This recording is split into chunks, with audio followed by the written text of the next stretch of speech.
tudo bem? Eu sou o Juan Nossi e esse é mais um episódio do Catedral Cast.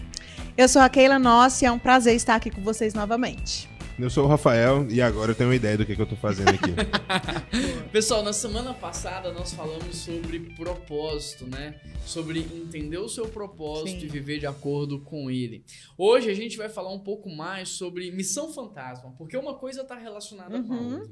Nós falamos aqui que uma vez que você se reencontra com Deus, com o Pai, com Cristo, a sua identidade é estabelecida e você entende o seu propósito.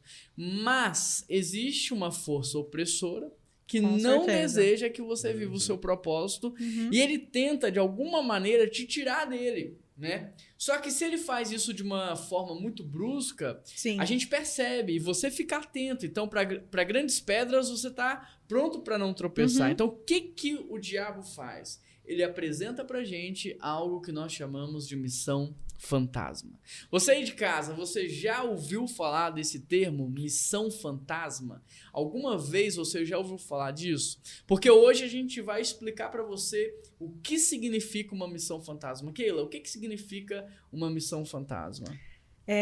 Eu acho que é engraçado até o nome que se dá, que fantasma é algo que te assombra, mas que muitas vezes você não vê, né?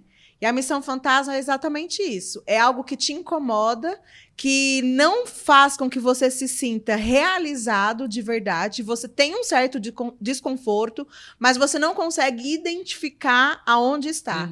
Então, é algo que te tira do propósito aos poucos. E você, Rafa, o que você entende por missão fantasma? Cara, esse negócio de missão fantasma é uma coisa muito legal que eu aprendi aqui na PIB BH. Porque nunca tinha ouvido falar. E é interessante que ninguém fala disso, mas faz todo sentido. Exato. Porque é isso que a Keila falou. Você tá incomodado, você nunca vai estar completamente realizado. Mas você sempre vai pensar, não, a realização tá logo ali, né? Depois daquela esquina. Então você sempre vai perseverar naquilo achando, não, eu tô certo, porque tá chegando e nunca chega. Interessante porque a missão fantasma, como foi dito aqui, ela é algo muito sutil, né? Então, assim, ela é 3% do seu propósito, só que ela vai te desviando 3% e a longo prazo a distância se torna grande, né? No início é pequena, mas lá na frente a distância é grande e às vezes a pessoa não consegue voltar mais pro propósito dela. Agora, vamos ilustrar? Vamos trazer exemplos aqui de pessoas que tiveram a missão fantasma? Keila, cita um exemplo. Esther, boa. Rafa, você consegue pensar que ela também pode ajudar? O porquê que Esther tinha uma missão fantasma? Eu acho que, primeiro... Pode falar, vai. Tá. Esther, ela foi chamada para ser rainha com um único propósito. Qual? De salvar o povo dela. Né? Então ela foi, Deus a direcionou, colocou ela naquele lugar para que no momento em que o rei tivesse assinado aquele decreto, ela fosse diante dele, se posicionasse diante de muito jejum e oração e conseguisse salvar o povo. Só que se a gente for pensar, Esther era uma menina que já não tinha mais a sua família, morava com seu tio, então eu fico imaginando as crises que ela vivenciava. Ela era uma mulher muito bonita, então devia ter várias propostas e etc. E ela foi privilegiada lá junto com o rei. Então eu fico imaginando ela diante uma rainha, com todos os benefícios que ela tinha. Uma pessoa que era desfavorecida. Exatamente. Né? Agora com todos os benefícios de uma rainha. Ela poderia simplesmente falar assim, cheguei aonde eu tinha que chegar. Então, Keila, me pergunta, qual é a missão fantasma de Esther? Qual é a missão fantasma de Esther? Curtir o reinado. Exatamente. Desfrutar do reino, do luxo, do conforto. Então, ela poderia, é isso que você está dizendo, ela poderia facilmente se distrair com isso. Sim, isso. Então, por exemplo, na hora que ela chegasse, ela falou, não, mas, né, pra quê? O povo tá lá. Eu tô aqui, eu sou rainha, eu sou protegida, né? Nada vai me atingir. E, na verdade, é aí que o tio dela toca na ferida. Falando assim, você tá achando que a sua posição vai deixar de que você seja judia? Judia, né, gente? É judia. E não vai deixar. Então, você vai morrer tanto quanto o povo. E aí, ela se liga. Eu acho que é aí que ela fala, não, realmente, eu sou esse povo. Eu faço parte disso. Então, eu vou lutar por isso. Bom, você ter falado isso foi legal, porque...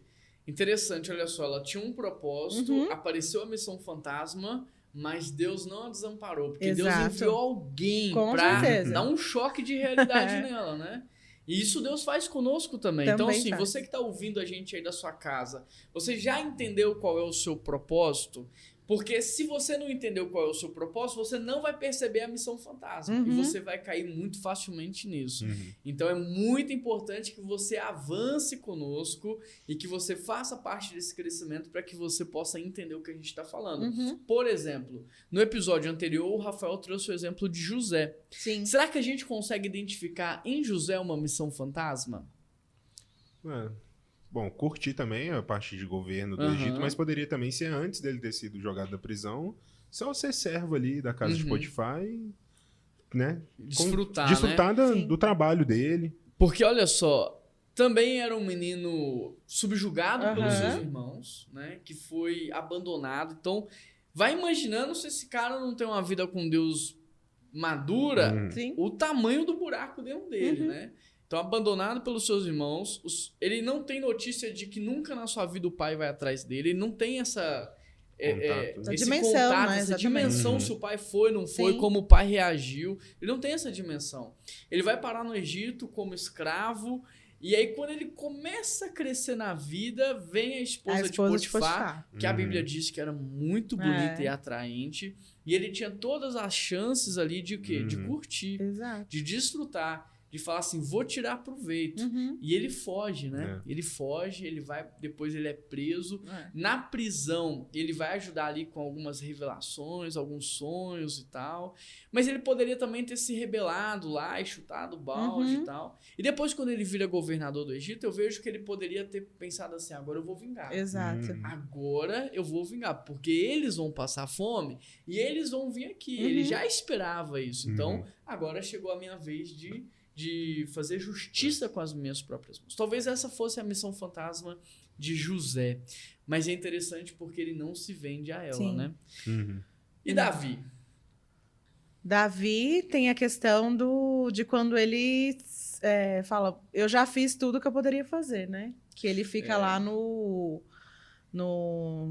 palácio dele, né? Então, ele tinha uma função como rei, ele tinha algumas obrigações, algumas limitações que ele não poderia ceder, como ter várias mulheres, ter vários carros, muita riqueza. E aí, ele foi aos poucos cedendo. Esses 3% da missão fantasma dele foi o aprisionando, ele foi abrindo mão até o ponto que ele chegou assim, olhou lá e falou assim, eu já fiz demais.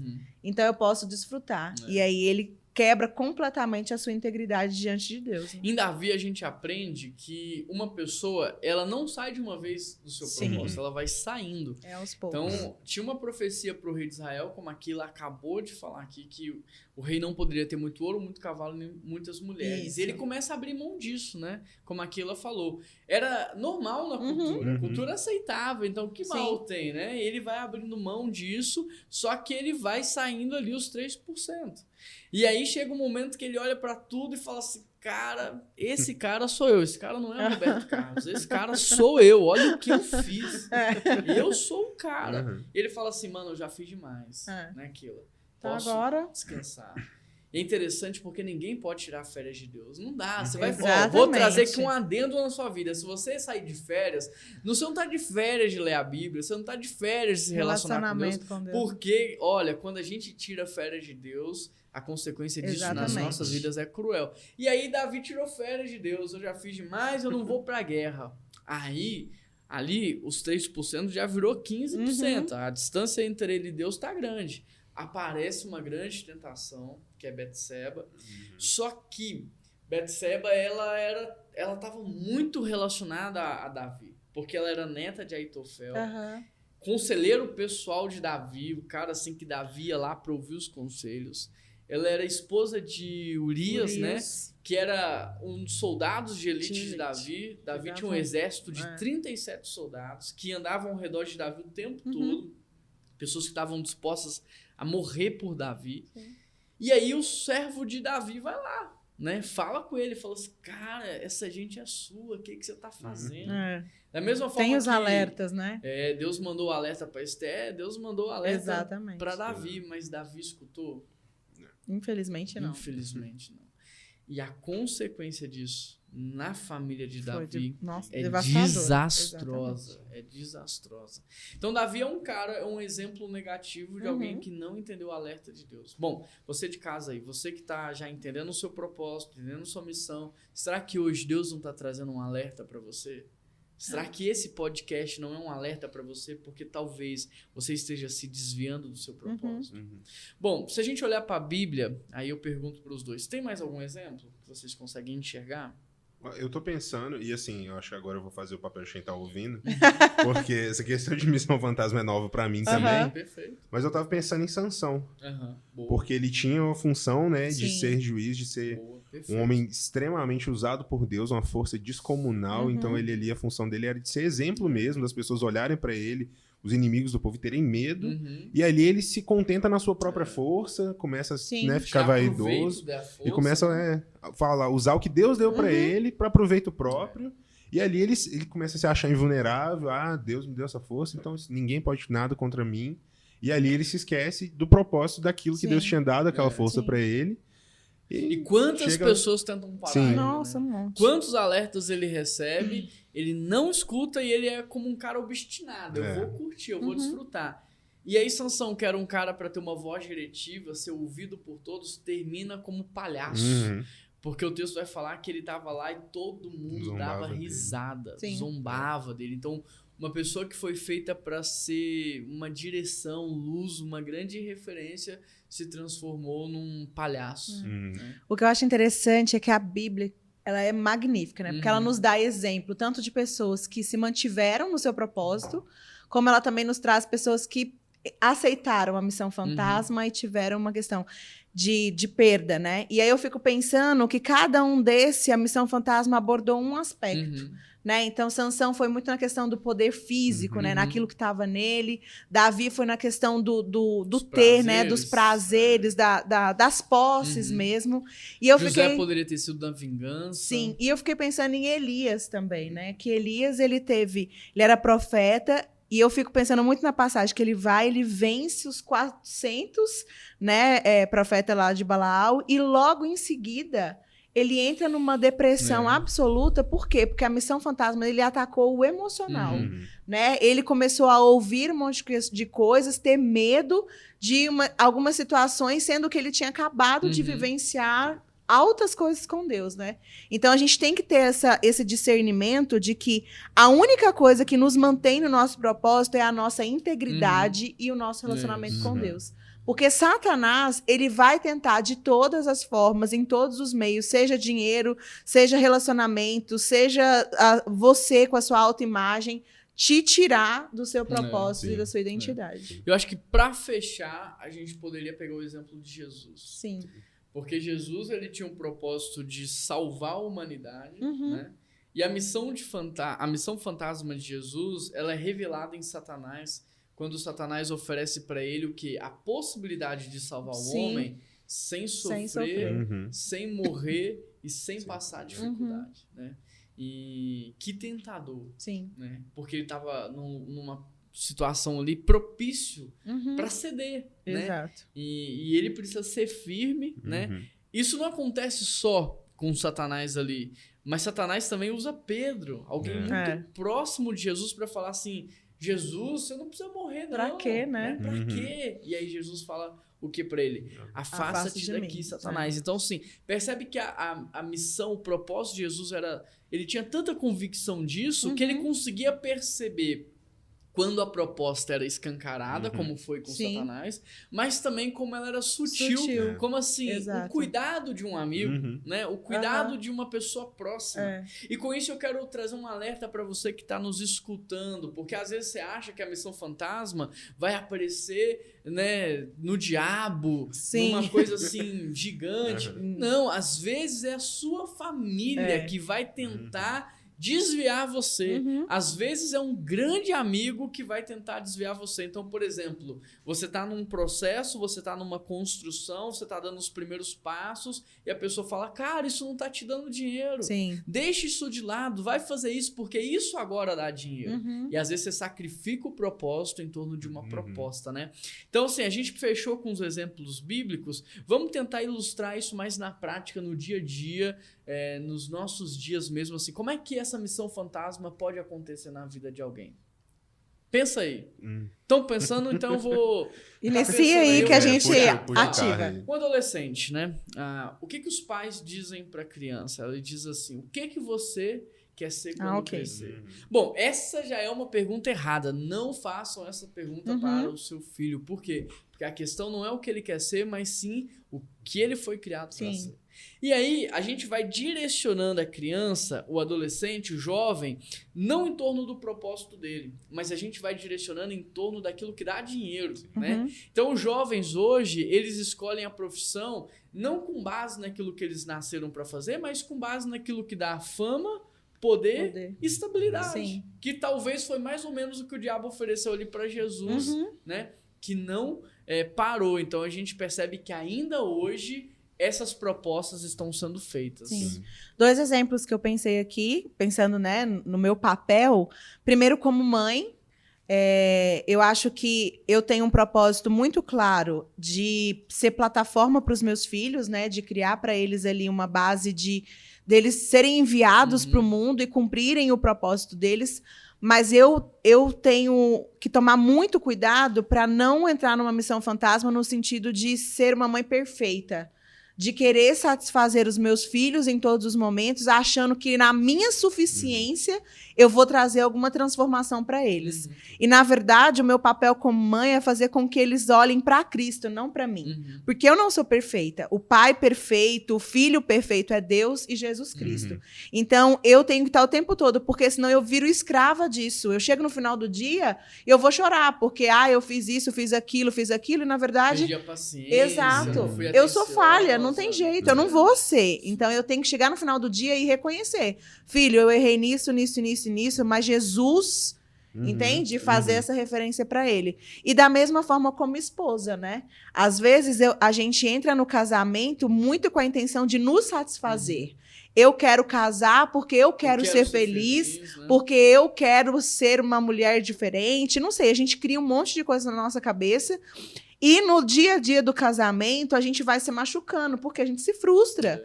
A outra pessoa não é perfeita, ela não vai corresponder às nossas expectativas. Então, eu tenho que entrar no casamento com o propósito certo de entender que o meu papel é fazer o outro feliz. É potencializá-lo, é fazer com que ele veja Cristo e que ele cresça em Cristo, né? E não a satisfação própria. Então, isso é uma coisa que a gente também tem que tomar muito cuidado no nosso dia a dia, porque pode virar sacrificial e você pode acabar tanto com a vida dos seus filhos quanto com o seu próprio casamento. Bom, eu estava pensando aqui na questão também de casamento, mas o contrário. Não de ter a felicidade para mim, mas em tentar satisfazer o outro em tudo. Porque agora, né, chegando perto do casamento, eu fico assim, naquela de, não, tem que suprir, tem que conseguir as coisas, tem que fazer os negócios. Bianca fala, amor, bonitinho esse lustre, alguma coisa assim. Nossa, ela gostou é porque precisa. E a gente fica correndo atrás das coisas e esquece que quem dá a provisão é Deus. Sim. E se não tem, é porque não precisa. Entendeu? E eu também fiquei pensando no papel de homem. A expressão de amor e de satisfazer a esposa, muitas vezes também é dirigi-la nos seus sentimentos. Exatamente. Nas suas vontades. E é o que eu fiquei pensando. Na posição de homem, de sustentar a casa, não é de sustentar com a minha força. É de compreender que o sustento vem de Deus. E eu busco em Deus o sustento da casa. Exato. E mostro para minha esposa que é em Deus também que ela tem que buscar. Então, ela olhando para mim, ela vê Deus, ela sendo um espelho para refletir o que Deus está fazendo na família e não ficar me matando e correndo atrás, né? Correndo atrás do vento, né? De querer suprir umas coisas que por mim eu não vou conseguir. Porque a Bíblia falou que a gente tinha que morrer pela esposa, mas não é morrer para dar conforto, né? Não é morrer para dar 50 pares de sapatos. Não é isso. É morrer para aperfeiçoá-la. É morrer para santificá-la. É morrer para conduzi-la a Cristo, né? Bom, vocês dois já trouxeram aspectos da família.